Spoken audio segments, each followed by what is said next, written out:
Hi, Muriel. Welcome back to the show. Thank you. It's great to be back.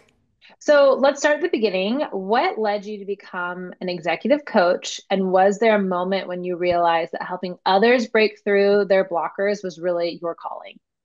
Oh, goodness. What led me to become an executive coach? It had not been what I had planned. In fact, if you had told me, 30 years ago when I was in business school that this is what I would be doing or anything remotely related to leadership development, I would have laughed in your face. I sort of ended up in it quite serendipitously in that I had been going through my own challenges as a leader, had been looking for an executive coach and couldn't quite find one that had the right fit in terms of both having a strong business acumen as well as some leadership development expertise. And a mentor of mine actually suggested, well, why don't you become that? Right? He must have seen something. And he was like, if it doesn't work out, come back and we'll figure out what your next chapter can be. And that was over 20 years ago. And I never looked back. And I think, in essence, I had been facing a lot of what my current clients face in terms of the things that block them from really being as high performers as they could be, even though they are quite successful in their own right. And so I became very, very interested in not only how do leaders lead more effectively, but as time went on, kind of what are the things that they can fine tune so that they can really fulfill the full capacity that they have as leaders. Absolutely. I'm so curious too, what are some of the main reasons why someone comes to you? Is it because someone told them, hey, you need to get a coach? Is it because Mm, they got a promotion and they're a little nervous? Like, what makes mhm, someone say, now's the time for an executive coach, and you need to be a certain level to have, mhm. a leadership coach? Yeah, no, absolutely. So, all of the above. I think that some of them, there is sort of an external prompt. It might be their boss or their sponsor or HR, right, who says, hey, we'd suggest as part of your development plan that it might be helpful to get some outside support, depending on what it is their career goals or their professional goals within the organization is. Others, it might be because the context has changed. And a lot of times that's transition, right? They're either onboarding into a new role, they're leveling up in that role, or they are preparing for that next step. Either they're in the succession plan or have been identified as somebody who can take on something bigger. And this is sort of the warm up. Those are my favorites because it's sort of the preparation for rather than waiting till you're actually in the role to then try to exact those skills. And then there are others, quite frankly, there's a dissonance, right? Either they're not feeling right on the inside, like something is wrong, or they're getting feedback that something isn't quite adding up, or they're not getting the results that they want. And so there are a number of different elements. I probably didn't even name all of them that can lead to somebody coming to coaching for me. I will say that because at this point in my coaching career, I do coach very senior level executives. A lot of times they just want that sounding board, right? It's like they're lonely at, quote unquote, lonely at the top. And so having somebody who can be objective, who can ask them the questions in a place where they can feel safe, being Right. vulnerable about the questions that they have, is also a big reason why, specifically, I think those who have reached a certain level are seeking out coaching as well. Yeah, I feel like even if you have the best relationship with your manager, there are times where maybe you're like, "Ooh, was I a little too honest? Like, or Yeah, did I say the wrong thing and now, he or she's not going to offer me this next project or something?" So that's right. I totally understand. I love coaching. I mean, we have a career coaching service on Career Contessa, and I think that what most people kind of mess up is they don't get the coach until they're executives. And it's like really coaching, whether it's something you are doing proactively on your own or with another person. I think That's coach, right. yeah, it has to be part of your Yeah, daily that's right. situation. That's right, Lauren. And I think, to be honest, like that's been part of my mission lately is to kind of make coaching not only more accessible, that's why I did the podcast a couple of years ago to just sort of like, let's just put it out there. Like, why does Right. it have to be this big dark secret what coaching is? Let's pull the curtain open. And now with this book that I have, it really is about folks understanding that they can also coach themselves. Yeah. And that's where I find, there's an untapped opportunity. And my goal with the folks that I work with is that I, sort of work myself out of a job because they are able to build the capacity to coach themselves. And I always know when we're getting to that point because they'll ask a question and before I can even breathe, they'll say, "Oh, wait a minute, like I know what you're going to ask me." Yeah, And I'm like, "Okay, well, ask yourself the same question, right?" You know? totally. And then they're coaching themselves. And that really is something that I think is so important because not only does it grow the capacity of the individual, but at the end of the day, it grows the capacity of the organization when leaders and individuals are able to coach themselves. Absolutely. I want to talk about your book. It's called Yeah. Leadership Unblocked, Break Through the Beliefs That Limit Your Potential. I'm kind of curious, what are some of the most common internal blockers that hold, these very accomplished professionals back and maybe are invisible to them? Like, what do you see Yeah. and what's that blocker? Yeah, absolutely. And so, like, before I dive into that, let me sort of explain what I mean by a blocker, right? Because it can mean different things to different people. So, a blocker, or specifically what I call a hidden blocker, is a belief that you hold, a belief that may have served you very well at some point in your career, but now is getting in your way. So, they're not bad. They just aren't quite hopeful in this moment in time, right? And so what I have found, and not to say that mine are the only ones, they're the ones that I have seen most common over the past 20 years in the leaders that I've coached. And when I looked across over 300 of my coaching clients, which added up to thousands of coaching conversations, I tried to identify what were the most common blockers that rose to the top. And it was fascinating to me that there actually were some themes, right? I wasn't sure it was my hypothesis, but there were some themes. And some of the most common ones that come up are a belief like I need to be involved, right? Yeah. Another one is if I can do it, so can you. Another one is I can't make a mistake. Or one that's very common that people relate to is I can't say no.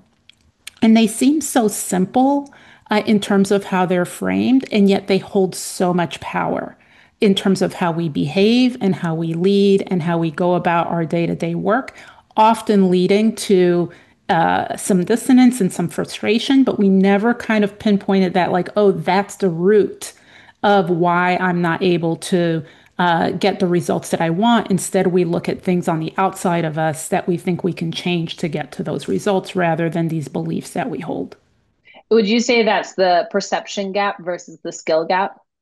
Well, the perception gap, runs two ways, right? Like there's the perception that others have of you and thinking that you are a certain way. And that might be a gap between who you really are, or what you really believe, and what they believe. Okay. And that can run into issue, and it has nothing to do with skill.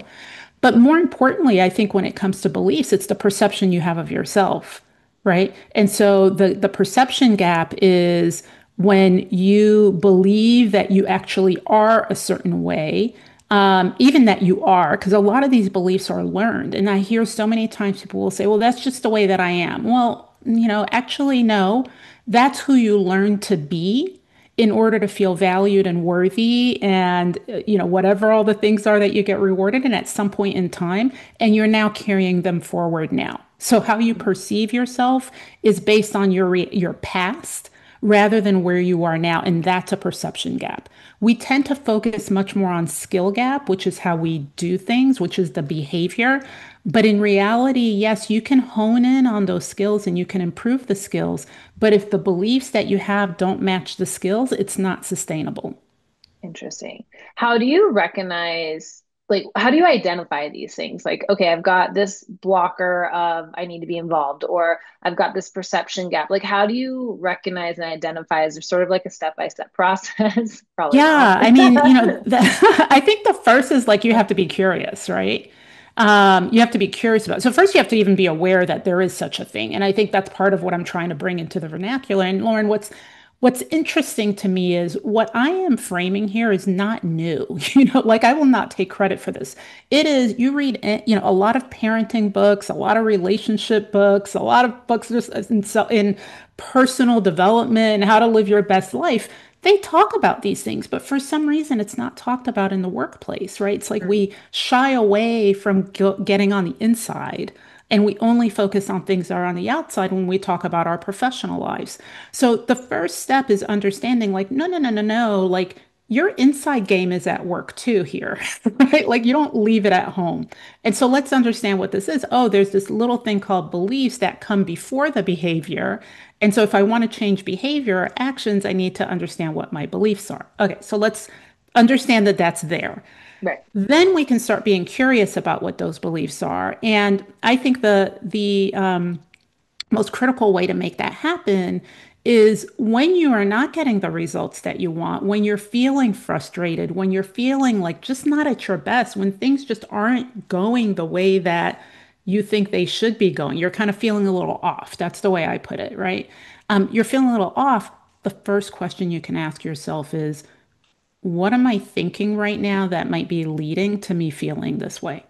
Or what is it that I believe about myself or about the other person or people or about this situation that may be contributing to the results that I'm getting? That's it. With no judgment, it's just calling it forth and pulling it up, right? And that takes a certain level of curiosity, as well as, quite frankly, a little bit of noticing that you feel off. And, Right. there's so much talk about mindfulness these days, but that's what mindfulness is. Like you just notice that, something, something doesn't feel quite right. Okay, so let me be curious about that. Like I had a weird conversation with my boss, or I got a weird piece of feedback, or something where your intuition is like That's right. going off and saying like, wait a minute, like pause for a second. Let me pause for a second. And what we tend to do, Lauren, is when we pause, we're curious, but we're curious about what the other person did, right? Mm, And I mean, we are so quick to be like, and they just think they're the smartest person in the room, and so they speak up all the time. Gosh, they really think they have the right answer, right?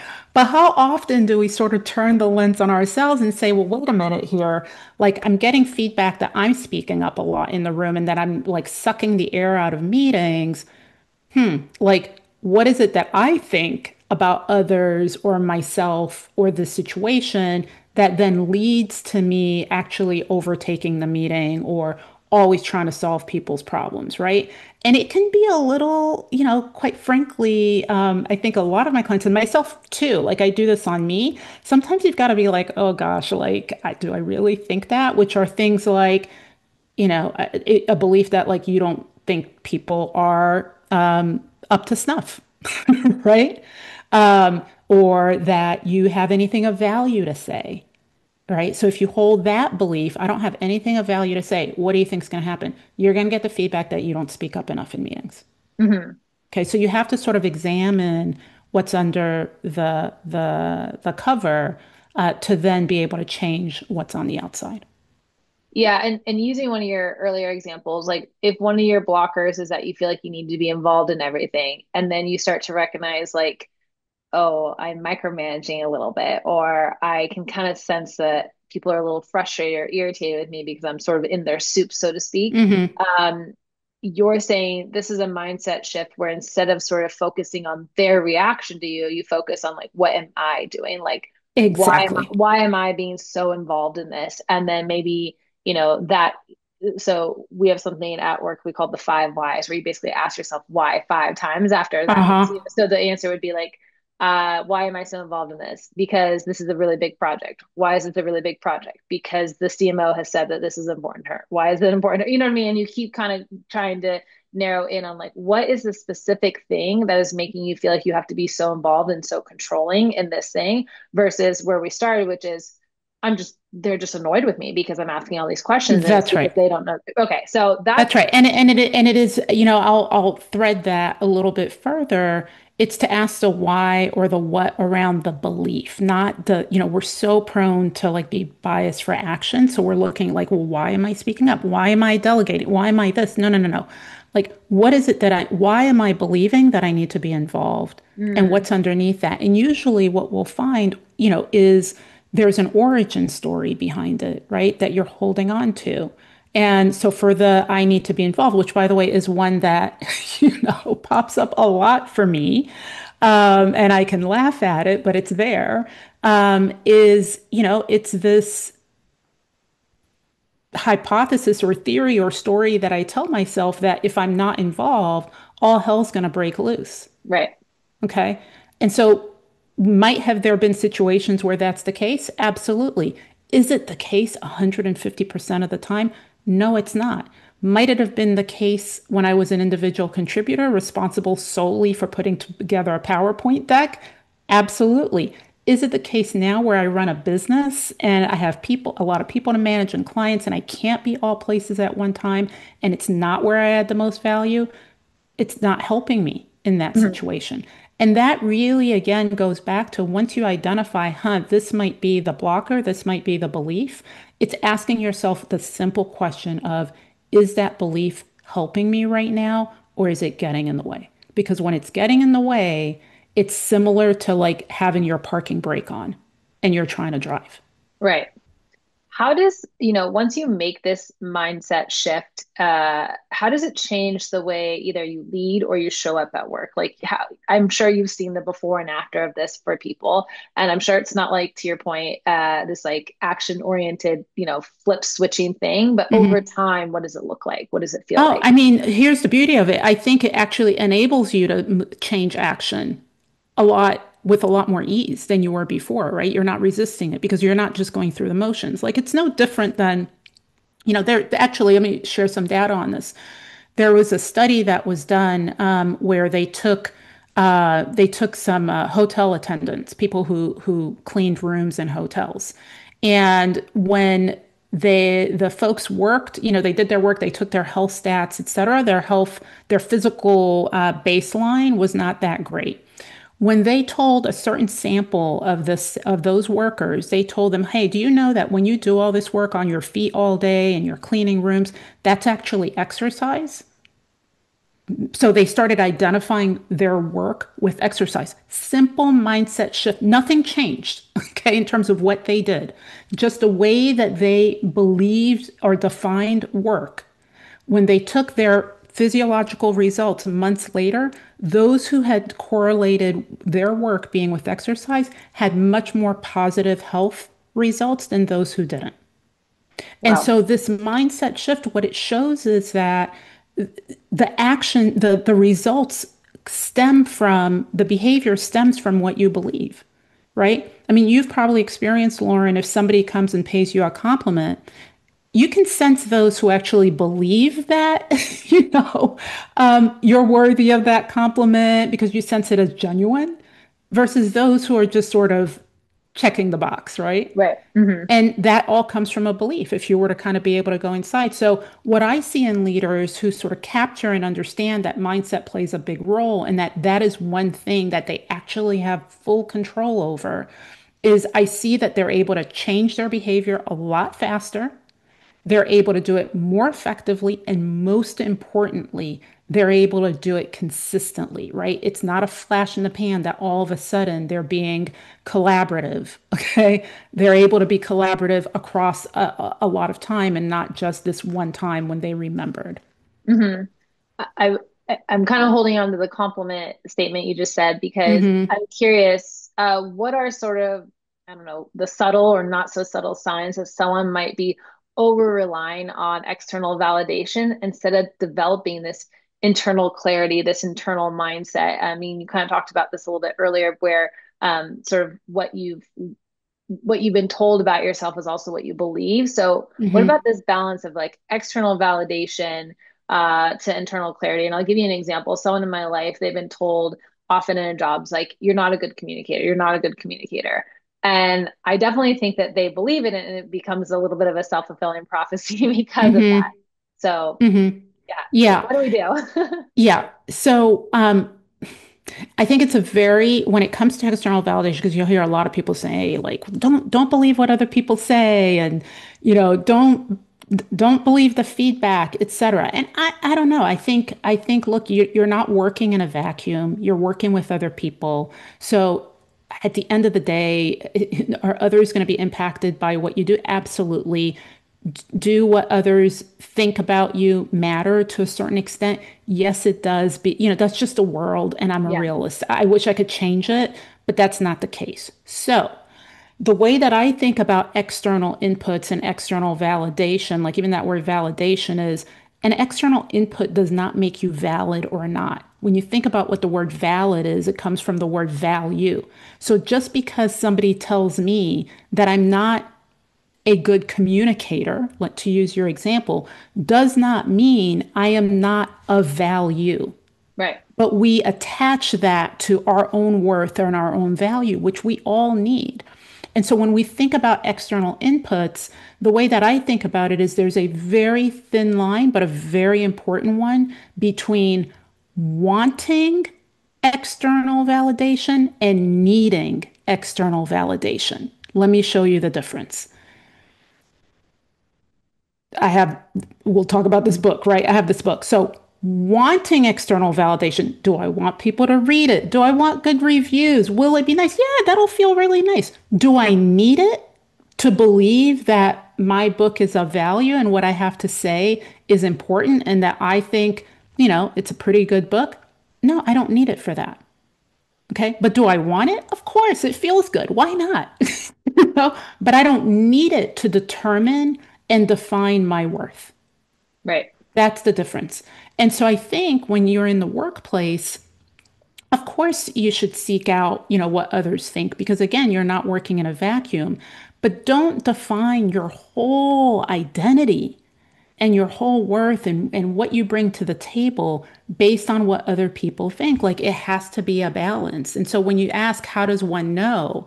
I think if you're constantly seeking for what others think, and a sign is if you ask yourself, what do I think about myself?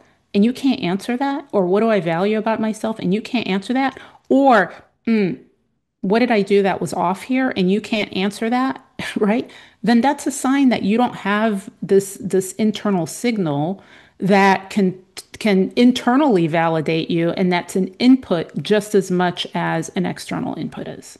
Right. It's just as much of a blocker as these other Yep, kind of, I guess, in a way, feeling like more tangible blockers. that's right. Uh, That's right. That's right. I'm kind of curious too, for high performers who are Mm, really navigating between, you know, this mindset shift and sort of their old ways of doing things. What happens when self-doubt creeps in and they're having, I feel like this works really well when you're sort of like, okay, things are going according to plan. I'm checking myself. I'm checking in with myself. I'm kind of doing mhm, my own self-coaching talk. But when you have a moment of like true self-doubt, how does mhm. this leadership advice play into that? And what do Yeah. you see high performers really do? Yeah, so I think a big piece of it is recognizing, number one, I'm experiencing some self-doubt here, Mhm. which is huge. Like a lot of the people when I first start working with them, they don't even recognize what they're experiencing, Right. you know?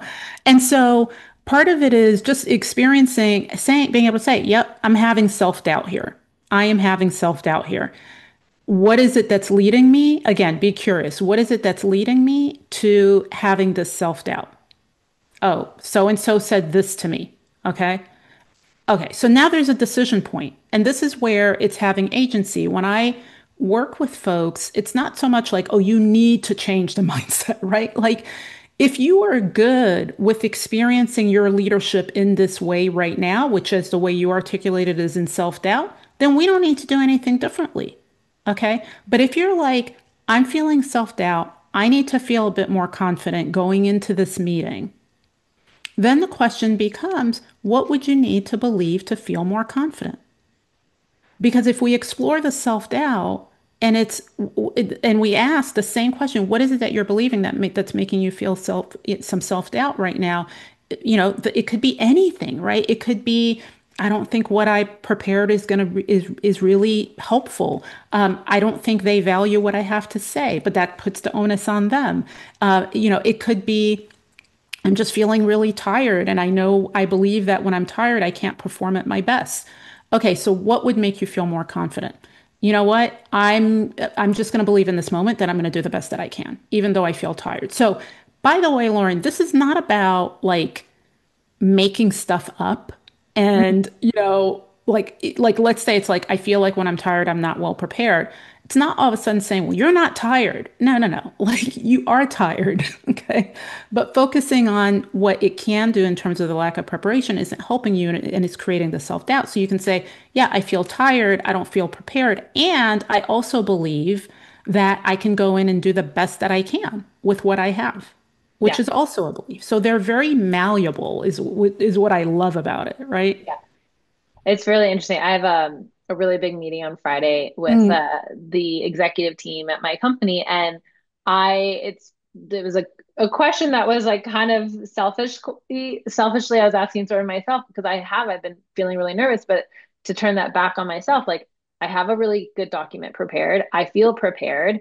Why am I feeling nervous? Because I don't know. I'm just feeling nervous. Like it's just, I've hmm never gone in front of the executive team before. This is the first time. And so to use your advice about like turning it back on me and not make hmm it about them, like, I don't know, I've heard they're really tough on people, like, and hmm to use that curiosity and try to follow those breadcrumbs. Yeah, And then, of course, after you do something the first time, then you'll have a little bit more data points for the next time you do something. But yeah. yeah, it's interesting because to your point, the self-doubt isn't helping me. So how can I be curious and have self-awareness to figure out, okay, well, what can I do about Well, that? and I would ask you the question, and if you want to answer it, right? I mean, before you even go to what would you do? Like, I would ask you the question, Lauren, like, how do you want to feel going into that meeting? Yeah, I want to feel confident. I want to feel good. Okay, so Yeah. what would you need to believe to feel confident? That what I'm going to say and how I'm going to present the information is going to be efficient and resonate with them, and they're going to feel like she was well prepared. Okay. All right. So you use that as your anchor, and Mhm. then you determine, okay, that's what I believe. What do I need to do? What are my Yeah, actions? Right? Because the more we focus on the self-doubt, no matter how much we try, our actions will be aligned with the self-doubt, mm, right? You'll be acting actually from a place of not wanting to lose in that meeting, taking a defensive stance because you're operating from fear of like, oh my God, what if they do this? What if they do that? Self-doubt is like, can I do it? yeah, Right? So you'll be proving it that way rather than a place of like, I know I'm bringing value. I know I'll be efficient. I know what I'm talking about. I've prepared. Okay, so if that's where I'm starting from, how do I behave moving forward? yeah, yeah. It's really, I mean, I understand how this might feel like, oh, it's just a mindset shift, like the woo woo. But like, I also can tell you, being on the other end of what we just talked about, I'm like, oh, I feel like 180-degree difference of where I'm coming from when I go into that. Or like Yeah, this, from today, the meeting is on Friday. So I have a whole week to like not just sit in that self doubt. So I can yeah, already feel how powerful this mindset shift is. yeah. Um, I want to thank you for letting Of me course. Of course. You'll have to tell me. circle back and let me know how it goes. Yeah. Um, okay, so as we wrap up, if a listener walks away with just one new habit to improve their leadership mindset, what would you want them to take away today? Mm. I think the one habit I would want them to take away is to recognize they have so much more in control than one gives ourselves credit for, right? There's a saying, very much in like Buddhist circles, but it's in other circles as well, where they say, pain is inevitable, but suffering is optional. And so the same applies to leadership, right? The challenges will be there, the tough meeting, the first time presenting in front of the executive committee. But how you experience that challenge does not have to be as distressful and frustrating and nerve-wracking as we typically experience them. And how you experience anything is very much driven by the mindset that you bring to it, just as you experienced with your example, right? Yeah. So the challenge doesn't change, the situation doesn't change. But if you can recognize the takeaway here that you do have something in your control in that moment, and the control is how you experience something, all starting with your beliefs and then your behavior, that then enables you to just lead with a little more ease, and Yeah. others can also be more at ease in your presence. Oh, I love that.